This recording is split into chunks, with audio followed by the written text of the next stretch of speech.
You see, most places have mice or mosquitoes. We have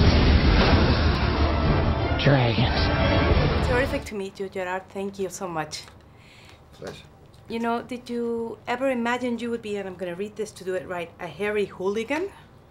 No, it's not the first thing I thought when I was growing up, that I was going to be a hairy hooligan, although I guess that would be an apt description for me and my gang when we were kids. I had really long hair when I was a kid, and I look back at photos now and I'm like, oh my God. And I was a hooligan, so.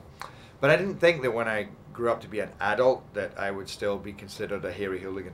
But you've done, you know, the most different characters in your career. You've been Phantom, you've been Attila. So why is it about the medieval times or the mysterious times that agree so much with you? You know, sometimes it's not something you can put to words. It's a feeling that you get in your stomach. You know, you mentioned the word Romans to me, or Vikings, or Spartans, or you know, or anything from the medieval period, and it sits with you, and you go, well, there's a fascinating time, and that's where so many of our great stories and our great myths come from. And I think it's often more fascinating when you can connect with a story that's universal to all of us, but it didn't happen today.